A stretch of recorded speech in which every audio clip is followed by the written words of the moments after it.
नमस्कार बच्चों, YouTube channel शिक्षालय में आपका बेहद स्वागत है। मेरा नाम है रेणु यादव। बच्चों, इस YouTube चैनल के माध्यम से हम क्लास 9 से लेकर 12 तक की पूरी केमिस्ट्री और क्लास 10 की साइंस कवर कर रहे हैं। क्लास 10 पे chemistry chapter non metals and non metals में आज हम बात करेंगे आयंस की। ऑलराइट, आगे बढ़ने से पहले 1 मिनट रुकिए। ऑलराइट, चलो रिज्यूम करते हैं क्लास को। आयंस के बारे में पढ़ते हैं। आयंस के बारे में पढ़ने से पहले एक कुछ हमारे पुराने कॉन्सेप्ट्स हैं जो आप पुराने क्लासेस में भी पढ़कर आए होंगे, तो उनको एक बार रिवाइज कर लेते हैं ताकि आपको कॉन्सेप्ट परप्लेक्स ना लगे, आप मॉडल अप ना हो जाओ। ठीक है, बहुत ध्यान से सुनिए, हर एक चीज़ बहुत इंपॉर्टेंट है, आप बिल्कुल भी कंफ्यूज ना हो जाएं, इसलिए एक बार बेसिक बता देती हूँ। ठीक है, आयंस को समझने के लिए पहले तो ये समझ लीजिए कि एटम क्या होता है। बहुत सिंपल है, आप लोग हालांकि पहले भी पढ़कर आ चुके हो एटम के बारे में। एटम का मतलब होता है, एग्जाम्पल ले लेते हैं, जैसे कि सोडियम का एटॉमिक नंबर है 11। ठीक है, तो एक एटम मतलब एक ऐसा स्ट्रक्चर जिसमें सबसे पहले आपका न्यूक्लियस है, उसके बाद आपके पास कुछ शेल्स हैं, उन शेल्स के अलग अलग नाम होते हैं। ऑलराइट, जैसे कि इसका के हुआ नाम, ये आपका हो गया पहला K shell, then L shell, then M shell. आपने ये पहले भी पढ़ा होगा कि इसको हम n=1, इसको n=2 और m शेल को n=3 के नाम से भी संबोधित कर देते हैं। यानी कि k का मतलब n=1 शेल, l का मतलब n=2 और m का मतलब n=3। बहुत बेसिक सी चीजें हैं बच्चों ये, लेकिन फिर भी आप इसको जानिए ताकि आप पूरा लेक्चर ध्यान से सुन सके। ऑलराइट, अच्छा, ये जो न्यूक्लियस है इसमें प्रोटॉन होते हैं और न्यूट्रॉन होते हैं। क्लियर? क्योंकि सोडियम का एटॉमिक नंबर 11 है, तो हम इलेक्ट्रॉन्स का डिस्ट्रीब्यूशन करते हैं in the different shells and that is known as the configuration. I hope you are recalling with me. Okay, let us say KLM। तो K शेल में 2 ही इलेक्ट्रॉन्स आ सकते हैं, 2 से ऊपर नहीं आएंगे। L में 8 ही इलेक्ट्रॉन्स आ सकते हैं, उससे ऊपर नहीं आएंगे। लेकिन जो M शेल होता है उसकी जो कैपेबिलिटी होती है वो 18 इलेक्ट्रॉन्स को अकोमोडेट करने की होती है। लेकिन क्योंकि इस केस में मेरे पास टोटल नंबर ऑफ इलेक्ट्रॉन्स ही केवल 11 थे, तो 2 इसको दे दिए, 8 इसको दे दिए, मतलब 1 इलेक्ट्रॉन बचा, तो वो 1 इलेक्ट्रॉन में M शेल में दे देती हूँ। Is this clear? इसी को हम यहाँ पे शेल्स में डिवाइड कर देते हैं। K शेल में 2 ही इलेक्ट्रॉन है, यहाँ पे शो कर दो 2 इलेक्ट्रॉन।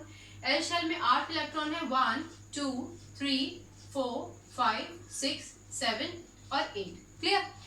M शेल में आपके पास 1 ही इलेक्ट्रॉन है। ऑलराइट, अगर आपसे कभी पूछ भी लिया जाए, हालांकि 10th स्टैंडर्ड में नहीं पूछा जाएगा एटम का स्ट्रक्चर, तो जरूरी नहीं है कि आप ये शेल्स लिख लिख कर दिखाओ। ओके, अब क्या बात, हमें क्या और जानना है। पहली चीज तो आप ये समझिए कि किसी भी एटम के पास जितने नंबर ऑफ इलेक्ट्रॉन्स होते हैं उतने ही नंबर ऑफ प्रोटॉन्स भी होते हैं। इसका मतलब इसके पास 11 प्रोटॉन होंगे। सिर्फ ये बात ध्यान रखिए कि इलेक्ट्रॉन्स जो होते हैं उनका नेचर होता है negative, means they are negatively charged. Clear? लेकिन जो प्रोटॉन्स होते हैं that are present in the nucleus, their nature is positive. इतना समझ में आया? आप पहले भी पढ़ चुके हैं। ओके, तो जो इलेक्ट्रॉन्स होते हैं वो नेगेटिवली चार्ज होते हैं और शेल्स में डिस्ट्रीब्यूटेड होते हैं, वेयर एज जो प्रोटॉन्स होते हैं वो न्यूक्लियस में ही होते हैं और पॉजिटिवली चार्ज होते हैं। लेकिन number of protons is always equal to number of electrons. इतनी बात समझ गए? चलो बहुत बढ़िया, ये पहले का ही रिवीजन है माना, लेकिन इसको ध्यान से सुनिए। ओके, अब ध्यान देने वाली बात है कि वैलेंसी क्या होती है और वैलेंस इलेक्ट्रॉन्स क्या होते हैं। आप ये भी पहले पढ़ चुके हैं। वैलेंसी का मतलब होता है कि कोई भी एटम कितने इलेक्ट्रॉन्स दे सकता है किसी और को, या किसी से कितने इलेक्ट्रॉन्स ले सकता है, या कितने इलेक्ट्रॉन शेयर कर सकता है, वो उसकी वैलेंसी होती है। ठीक है, इसको हम आगे अभी पढ़ेंगे। वैलेंस इलेक्ट्रॉन्स का क्या मतलब होता है? वैलेंस इलेक्ट्रॉन्स का मतलब होता है the number of electrons that are present in the outer most shell. Clear? अब इस केस में, सोडियम के केस में वैलेंस इलेक्ट्रॉन्स कितने हो जाएंगे? 1। अगर मैं पोटेशियम की बात करूं जिसका एटॉमिक नंबर 19 है, तो इसका कॉन्फ़िगरेशन क्या हो जाएगा? 2 8 8 1। ऑलराइट बच्चों, इसमें 18 इलेक्ट्रॉन्स आ सकते हैं, पर 18 तो है ही नहीं ना, हमारे पास टोटल नंबर ऑफ इलेक्ट्रॉन 19 थे, तो 2 इसको दे दिए, 2 इसको दे दिए। एम शेल को भी 8 इलेक्ट्रॉन्स देके स्टेबल कर दिया और लास्ट शेल में आ गए हमारे पास 1 इलेक्ट्रॉन। Is this clear? तो इसके पास वैलेंस इलेक्ट्रॉन कितने हुए? 1। इतना तो समझ में आ गया। तो किसी भी एटम के सबसे बाहर वाले शेल में जितने नंबर ऑफ इलेक्ट्रॉन्स होते हैं वो उसके वैलेंस इलेक्ट्रॉन्स होते हैं। क्लियर? अब बात करते हैं लेन देन की, कि लेना देना क्या होता है। पहले वो कॉन्सेप्ट समझते हैं, फिर हम आगे बढ़ेंगे आयंस की तरफ। इसको मैं हटा देती हूँ, आप ये सब समझ चुके हैं। क्लियर? इलेक्ट्रॉन्स डिस्ट्रीब्यूटेड रहते हैं शेल्स में और प्रोटॉन्स आपके न्यूक्लियस में ही होते हैं, बस ये फर्क है। वरना number of electrons, number of protons atom में, प्लीज नोट, एटम में नंबर ऑफ इलेक्ट्रॉन्स और नंबर ऑफ प्रोटॉन्स बराबर होते हैं। क्लियर? चलो एक और चीज समझो, अगर किसी भी एटम के बाहर वाले शेल में नंबर ऑफ इलेक्ट्रॉन्स 8 हो जाते हैं। क्लियर? मान लीजिए किसी का एटॉम, इसी का बात करते हैं KLM, तो भाई इस शेल में तो आते ही 2 हैं, तो इसके पास तो 2 होने ही चाहिए। क्लियर? इसके पास 8 हैं और इसके पास एक ही इलेक्ट्रॉन है। अभी डिस्कस किया था ना इलेक्ट्रॉनिक कॉन्फ़िगरेशन। एनीवेज, बात ये हो रही है कि किसी भी एटम के आउटर मोस्ट शेल में अगर 8 इलेक्ट्रॉन होते हैं तो वो एटॉमिकली स्टेबल होता है। ठीक है? स्टेबल होता है, वो सेफ होता है, ना उसको इलेक्ट्रॉन लेने की जरूरत है ना उसको इलेक्ट्रॉन देने की जरूरत है। तो कहा जाता है कि अगर 8 इलेक्ट्रॉन है तो एटम स्टेबल है। लेकिन इस केस में इसके पास सिर्फ 1 इलेक्ट्रॉन है। ठीक? अब यहाँ पर एक छोटा सा विराम दीजिए और मेरी बात को सुनिए यहाँ पर ध्यान से। अगर किसी भी एटम के पास 8 इलेक्ट्रॉन्स तो स्टेबिलिटी के लिए चाहिए ही, अगर किसी भी एटम के पास बाहर वाले शेल में 4 इलेक्ट्रॉन्स हो, क्लियर, तो वो अपने इलेक्ट्रॉन्स को शेयर करता है। बहुत ध्यान से सुनिए। कोई एटम है जैसे कि कार्बन, जिसका एटॉमिक नंबर 6 है, कॉन्फ़िगरेशन हुआ 2 and 4, इज दिस क्लियर? तो उसके बाहर वाले शेल में 4 इलेक्ट्रॉन्स हैं, तो वो क्या करेगा? अपने चारों इलेक्ट्रॉन्स को शेयर करेगा। क्लियर? यानी कि उसके पास होने चाहिए थे 8, लेकिन एटलीस्ट 8 का जस्ट आधा तो है ना। तो अगर 8 का जस्ट आधा है, मतलब 8 मतलब 8 इलेक्ट्रॉन्स चाहिए स्टेबिलिटी के लिए, 8 का आधा 4 है, तो भैया इलेक्ट्रॉन शेयर कर लो और स्टेबिलिटी गेन कर लो। ओके? लेकिन अगर 4 से भी कम है, 1, 2 या 3 है, किसी भी एटम के पास अगर 8 के आधे 4 से भी कम इलेक्ट्रॉन है, 1 है, 2 है या 3 है, तो वो अपने इलेक्ट्रॉन्स डोनेट कर देगा, किसी को दे देगा। इतनी बात समझ में आई? दूसरी बात, अगर किसी के पास 4 से ज्यादा इलेक्ट्रॉन है, यानी कि 5 है, 6 या फिर 7, अगर किसी भी एटम के पास 8 तो स्टेबिलिटी के लिए चाहिए, 8 का आधा हुआ 4, लेकिन उसके पास 4 से ज्यादा है, 5 है, 6 है या 7 है, तो वो क्या करेगा? इलेक्ट्रॉन एक्सेप्ट करेगा। इतना समझ में आया? क्विक रिव्यू ले लेते हैं। 8 इलेक्ट्रॉन्स किसी भी एटम की स्टेबिलिटी बताते हैं, होने चाहिए स्टेबल होने के लिए। 8 का आधा 4 हुआ तो शेयर कर लो। क्लियर? 4 से भी कम हुआ, 1, 2 या 3, तो किसी को दे दो। ओके? किसी डेफिशिएंट एटम को दे दो। और अगर 4 से ज्यादा है, 5, 6 या 7, तो भैया किसी से ले लो। यानी कि 5 है तो स्टेबिलिटी कितने से होगी? 8 से, तो इस केस में 3 ले लेगा। अगर 6 है तो स्टेबिलिटी कितनी होनी? स्टेबिलिटी के लिए टोटल इलेक्ट्रॉन्स कितने चाहिए? 8, तो यहाँ पे 6 थे तो 2 ले लेगा किसी से, यहाँ पे 7 थे तो 1 ले लेगा। क्लियर? इस केस में एक ही इलेक्ट्रॉन है, जैसे यहाँ, तो भैया दे दो अपना 1 इलेक्ट्रॉन। 2 इलेक्ट्रॉन है, दे दो। 3 इलेक्ट्रॉन रह गए बाहर वाले शेल में, तो दे दो। 4 है तो शेयर कर लो। इतना समझ में आया? चलो अब आगे बढ़ते हैं अपनी मेन कहानी की तरफ। अब आपको सब कुछ बहुत अच्छे से समझ में आएगा। ये मैं हटा देती हूँ। ठीक है? आपसे कहा जाएगा कि जो आयन होता है दैट इज इलेक्ट्रिकली चार्ज्ड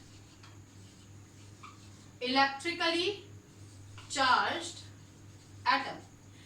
किताब में ये भाषा अगर आपको लिखी नजर आती है कि an ion is an electrically charged atom, तो इसका मतलब समझ जाइए कि वो जो एटम है, या तो उसने अपने इलेक्ट्रॉन्स किसी को दिए हैं या किसी से इलेक्ट्रॉन्स लिए हैं। ठीक है? तो कोई भी एटम जो इलेक्ट्रॉन देता है या इलेक्ट्रॉन लेता है अपने आप को स्टेबल करने के लिए, वो आयन कहलाया जाता है। क्लियर? अब इस आयन को हम 2 कैटेगरीज में पढ़ेंगे। बहुत ही प्यारा टॉपिक है, छोटा सा टॉपिक है, आपको सिर्फ इसको ध्यान से सुनना है, आपको अपने आप याद हो जाएगा। 2 है इसके आयंस के 2 रूप होते हैं। एक तो होता है कैटायन और एक होता है एनायन। ऑलराइट, क्योंकि मैं ये पहले भी आपको समझा चुकी हूँ तो आपको समझने में मुश्किल नहीं होगी। ओके, इनके कुछ एग्जाम्पल्स ले लेते हैं, एक दो दो, और उसके बाद इसको और अच्छे से समझने में हमें हेल्प होगी। मान लीजिए सोडियम है, ऑलराइट, एटॉमिक नंबर 11, कॉन्फ़िगरेशन 281। हम जानते हैं, अभी अभी जस्ट हमने पढ़ा है कि हमारे पास स्टेबिलिटी होती है 8 से, 8 का आधा 4 हो तो शेयर कर लो, और अगर 8 के आधे 4 से भी कम है, 1, 2 या 3 इलेक्ट्रॉन है किसी भी एटम के बाहर वाले शेल में, मतलब किसी भी एटम का वैलेंस इलेक्ट्रॉन 1 है, 2 है या 3 है, तो दे दो। तो सोडियम क्या करेगा, क्योंकि उसके पास एक ही इलेक्ट्रॉन है, तो अगर वो इसको दे दे, समझ रहे हो ना, स्टेबिलिटी 8 से चाहिए तो इसको 7 तो कोई देगा नहीं ना, एक इलेक्ट्रॉन अपना ये किसी को दे सकता है। ओके, तो सोडियम क्या करता है, यहाँ पे 11 लिखने की जरूरत नहीं बच्चों, अपना एक इलेक्ट्रॉन किसी को दे देगा, क्योंकि इसने एक इलेक्ट्रॉन दिया है इसलिए इस पे पॉजिटिव चार्ज आ जाएगा। क्लियर? तो एक बात समझिए कि मान लीजिए मैं अपना एक पेन आपको दे दूं, ऑलराइट, तो मैं कौन हुई, देने वाली, और देने वाला हमेशा पॉजिटिव होता है, तो मेरे ऊपर पॉजिटिव चार्ज आएगा, लेने वाले के ऊपर नेगेटिव चार्ज आएगा। ये तो हमारी जनरल भाषा की थ्योरी हुई जिसकी वजह से आपको केमिस्ट्री याद रहेगी। ओके, लेकिन जो कॉन्सेप्ट है, केमिस्ट्री का कॉन्सेप्ट है, वो एक बार सुन लो बच्चों। एटॉमिक नंबर 11 है, फिर से एटम बना लेते हैं, ये रहा न्यूक्लियस, ये रहा पहला शेल, दूसरा शेल और तीसरा शेल। ओके, हमने अभी अभी कहा था लेक्चर शुरू होने के टाइम पे कि जो हमारे इलेक्ट्रॉन्स होते हैं ना, वो तो डिस्ट्रीब्यूटेड होते हैं शेल्स में, ठीक है, और जितने इलेक्ट्रॉन्स होते हैं उतने ही प्रोटॉन होते हैं। क्लियर? समझ में आई ना बात? ये तो हम पढ़ के आए हैं कि जितने इलेक्ट्रॉन्स हैं, इलेक्ट्रॉन हम यहाँ दिखा देते हैं 11 करके, उनको शेल्स में बांट देते हैं, प्रोटॉन्स को हम न्यूक्लियस के अंदर ही रहने देते हैं, उससे छेड़खानी नहीं करते हैं। अब इस केस में जहां सोडियम अपना एक इलेक्ट्रॉन दे रहा है किसी को, क्लियर, तो अभी तक क्या था, अभी तक नंबर ऑफ इलेक्ट्रॉन्स भी 11 थे, नंबर ऑफ प्रोटॉन्स भी 11 थे, लेकिन जब सोडियम ने अपना एक इलेक्ट्रॉन किसी को दे दिया, तो क्योंकि उसके पास टोटल नंबर ऑफ इलेक्ट्रॉन्स कितने रह गए, 10 रह गए, टोटल नंबर ऑफ इलेक्ट्रॉन्स अब इसके पास एक इलेक्ट्रॉन देने के बाद कितने हो गए, केवल 10, लेकिन इलेक्ट्रॉन तो हो गए 10, लेकिन प्रोटॉन कितने हैं, 11, क्योंकि सोडियम जिसके पास इलेक्ट्रॉन भी 11 थे, प्रोटॉन भी 11 थे, उस टाइम पे ये इलेक्ट्रिकली न्यूट्रल था। याद रखिएगा, जब कोई भी एटम इलेक्ट्रॉन देता या लेता नहीं है, तो क्योंकि उसके पास नंबर ऑफ इलेक्ट्रॉन्स और प्रोटॉन्स बराबर होते हैं, तो वो इलेक्ट्रिकली न्यूट्रल होता है। लेकिन सोडियम ने क्योंकि अपना एक इलेक्ट्रॉन दे दिया, तो उसके पास डेफिनेटली ये इलेक्ट्रॉन गायब हो गया। अब उसके पास अगर आप काउंट करोगे तो टोटल नंबर ऑफ इलेक्ट्रॉन्स, ये वाला तो गायब हो गया, तो टोटल नंबर ऑफ इलेक्ट्रॉन्स कितने हो गए, 10 हो गए ना, ये लिखा है 10, सेम बात है। लेकिन प्रोटॉन कितने हैं, 11, यानी कि एक बढ़ती।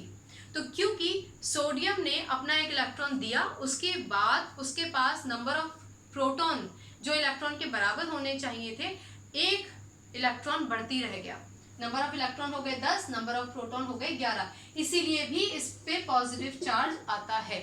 लेकिन बच्चों को ये वाला कॉन्सेप्ट याद ना रहे, अचानक से किस पे कितना चार्ज है कितना चार्ज नहीं है, तो हम लोग बोल देते हैं कि भैया अगर आप अपनी एक चीज़ किसी को देते हो तो आपके पास एक पॉजिटिव चार्ज आ जाएगा, आप 2 किसी को दोगे 2 तो आपके पास 2 पॉजिटिव चार्ज आ जाएगा। अच्छा, ये याद कैसे रखें कि केटायन कौन सा होता है, एनायन कौन सा होता है, बच्चे बड़े कंफ्यूज हो जाते हैं। आयंस तो उनको याद रहता है, लेकिन केटायन पॉजिटिव होता है कि नेगेटिव होता है वो भूल जाते हैं। तो सिंपल है, ये एक लाइन खींची, इसको काट दिया, तो जो कटा हुआ होता है वो केटायन होता है। Na क्या है, Na पर पॉजिटिव चार्ज आ गया, तो ये क्या हो गया, कैटायन। लेकिन जनरली हम इसको क्या बोलेंगे, आयनायन। ओके, तो जब कभी भी आप किसी पे पॉजिटिव चार्ज देखो तो आप समझ जाओ कि भैया ये एक एटम था जिसने अपना एक इलेक्ट्रॉन किसी को दे दिया और ये कैटायन में कन्वर्ट हो गया। कैटायन को जनरली हम आयन बोलेंगे। क्लियर? इसको यहाँ से हटा देते हैं, अभी इसकी बात नहीं कर रहे। ओके, एक बार छोटी सी बात और सुन लीजिए, मैंने लेक्चर के दौरान समझाई पर फिर भी सुन लीजिए।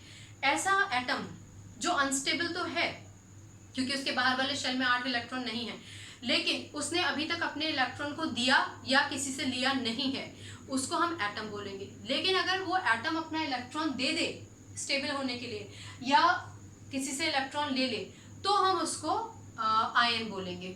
स्पेसिफिकली देने वाले को कैटायन और लेने वाले को एनायन। चलो एनायन पे आने से पहले एक दो एग्जाम्पल कैटायन का और ले लेते हैं, ताकि आपका मन में अगर कोई भी कंफ्यूजन हो तो वो बहुत अच्छे से क्लियर हो जाए। ओके, हम बात कर रहे हैं कैटायन की। एक एग्जाम्पल लेते हैं, एक बड़ा एग्जाम्पल एल्यूमिनियम का एग्जाम्पल ले लेते हैं, ठीक है। उसके बाद हम फिर एनायंस की बात करेंगे। इसको हटा देते हैं यहाँ से, चलो इसको भी हटा देते हैं, ठीक है। हम बात कर रहे हैं कैटायन की।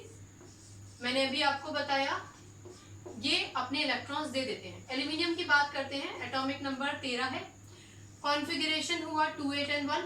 बार बार शेल्स लिखने की जरूरत नहीं है बच्चों, सॉरी कॉन्फ़िगरेशन हुआ 2 8 3। 13 है ना, तो 2 और 8 10 और 3 13।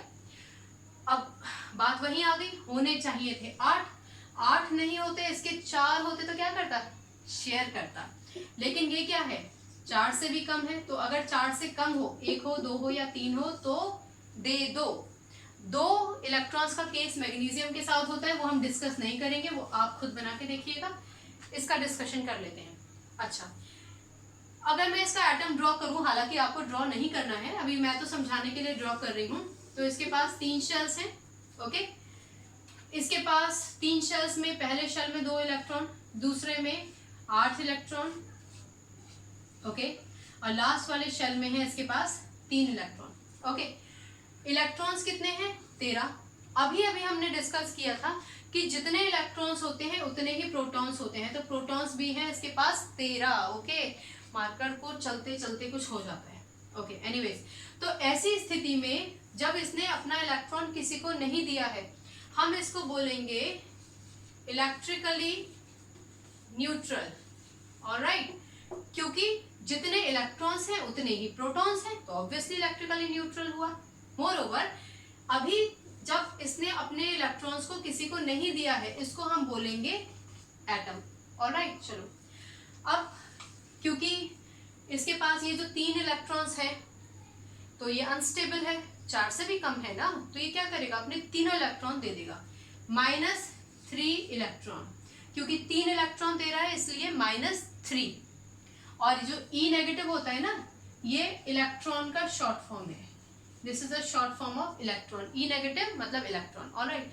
प्रोटॉन के लिए हम स्मॉल p लिख देते हैं, चार्ज नहीं, प्लस नहीं लगाते उसके साथ, पर इलेक्ट्रॉन के साथ E नेगेटिव लगा देते हैं, ओके।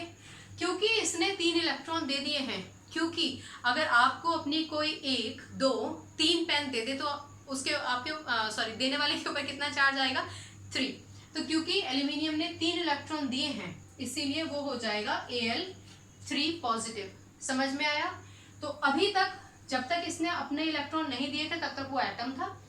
यहाँ पर इसने अपने इलेक्ट्रॉन्स दे दिए हैं और यहाँ पर ये हो जाएगा generally ion, specifically cation.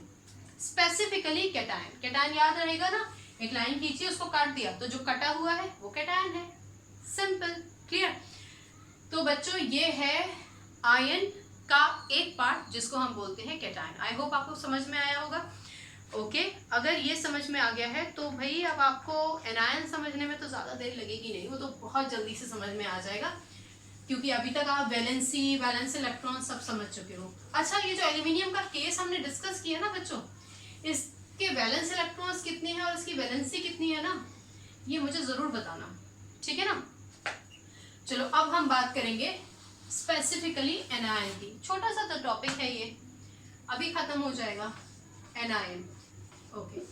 Anion की हम बात करेंगे।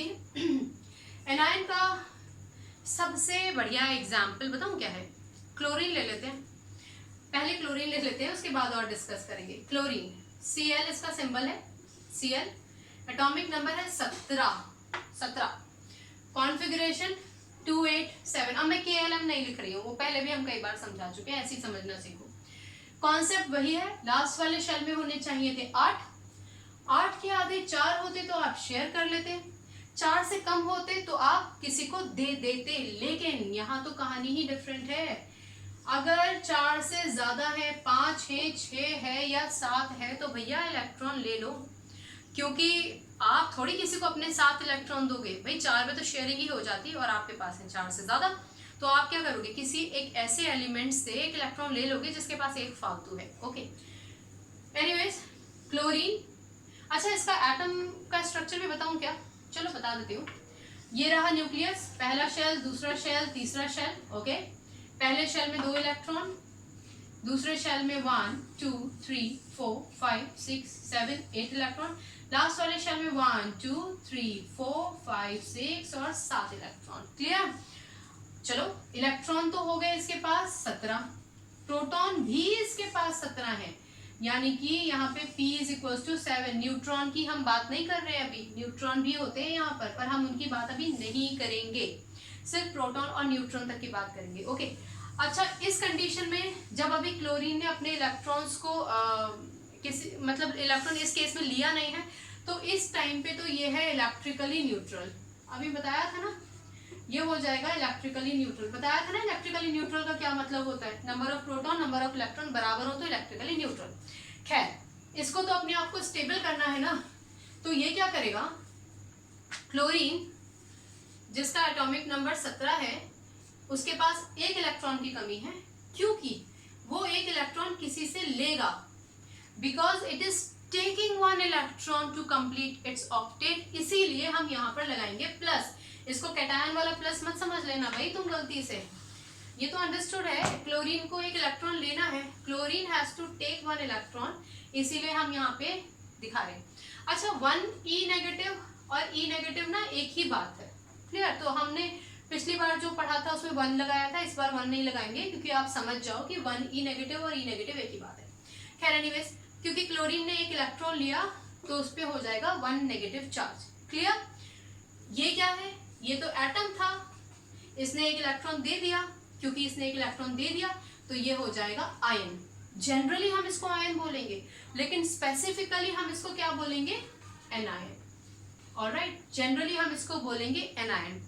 अब केमिस्ट्री के लिहाज से समझिए, वैसे तो मैंने आपको बताया कि भाई अगर आप मुझसे कोई भी चीज लोगे तो आपके ऊपर उतना चार्ज आ जाएगा जितने पेन मैं आपको दूंगी। इस कंडीशन में पेन, मान लो मैंने एक पेन दिया तो मेरे ऊपर पॉजिटिव चार्ज, देने वाले के ऊपर पॉजिटिव चार्ज, लेने वाले के ऊपर नेगेटिव चार्ज। मैंने आपको एक पेन दिया, आपके ऊपर एक नेगेटिव चार्ज। मैंने आपको 2 पेन दे दिए तो आपके पास 2 नेगेटिव चार्ज, मेरे पास 2 पॉजिटिव चार्ज, पर ये तो ले रहा है ना। तो अगर आपसे पूछा जाए कि भैया ये नेगेटिव चार्ज क्यों है, तो इसकी कहानी भी सुन लो।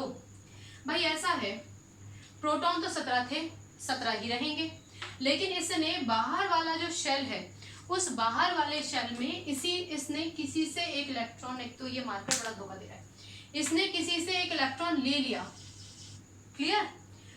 क्योंकि अभी तक इलेक्ट्रॉन भी 17 थे, प्रोटॉन भी 17 थे, लेकिन एक इलेक्ट्रॉन बाहर से लेने की वजह से इसके पास इलेक्ट्रॉन हो गए हैं 18, यानी कि एक नेगेटिव चार्ज एक्स्ट्रा आ गया है, इसलिए हम यहाँ पर नेगेटिव चार्ज लगाते हैं। समझ में आ गया? सिंपल है, जैसे पहले पढ़ा था वैसे अब। ऐसे ही जैसे जैसे नंबर ऑफ इलेक्ट्रॉन्स आप बढ़ाते जाओगे, एक छोटा सा एग्जाम्पल भी ले लेते हैं। चलो एक छोटा सा एग्जाम्पल ले लेते हैं, सल्फर का एग्जाम्पल लेते हैं, फास्फोरस का एग्जाम्पल लेते हैं। सल्फर का आप करना, atomic number 15, configuration 285। Clear?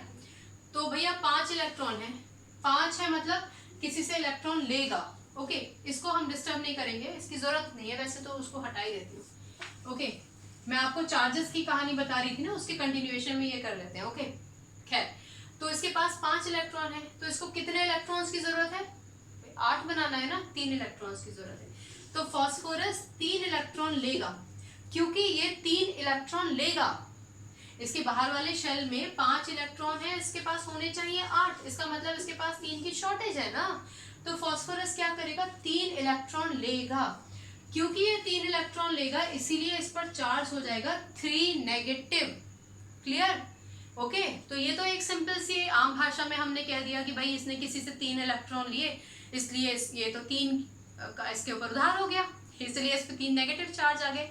Clear? तो ये तो एक कॉन्सेप्ट समझने का है, लेकिन केमिस्ट्री क्या कहता है? केमिस्ट्री कहता है कि भैया इसके पास एक न्यूक्लियस था और इसके पास 3 शेल थे, इस न्यूक्लियस में इसके पास जो इसका जो टोटल एटॉमिक नंबर है वो था 15 था ना। इसका मतलब इसके पास इलेक्ट्रॉन 15 थे और प्रोटॉन भी 15 थे। समझ रहे हो?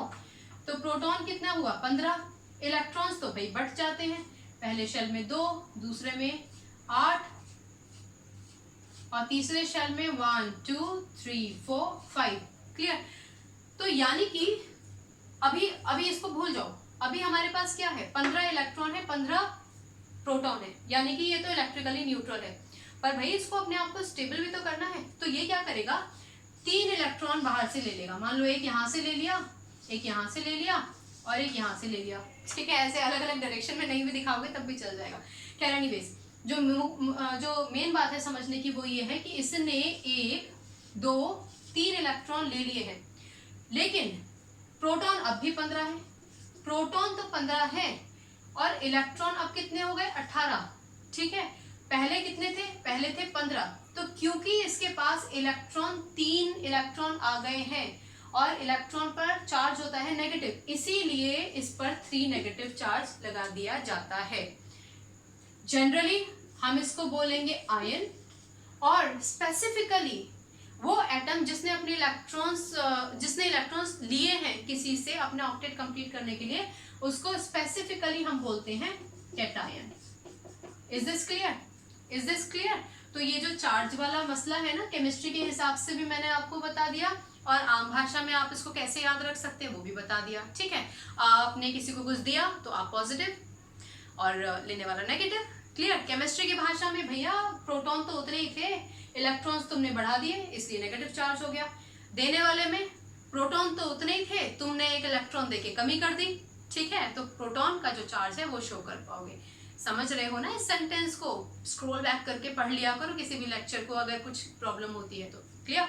एनीवेज, तो हमने पढ़ा कि हमारे पास जो आयंस होते हैं वो कैटायन होते हैं और एनायन होते हैं। कैटायन हो या एनायन हो, जनरली हम उसको आयन के नाम से जानते हैं, स्पेसिफिकली हम उसको कैटायन और एनायन के नाम से जानते हैं। इसको एक छोटे से एग्जांपल से कोट करती हूँ। आप किसी भी स्कूल के स्टूडेंट हो, जनरली हम आपको क्या बोलेंगे? स्टूडेंट्स। स्पेसिफिकली हम क्या बोलेंगे? जीपीएस का स्टूडेंट है, डीपीएस का स्टूडेंट है, और हम स्पेसिफिकली आपके नाम से आपको पुकार सकते हैं। समझ में आ गया ना?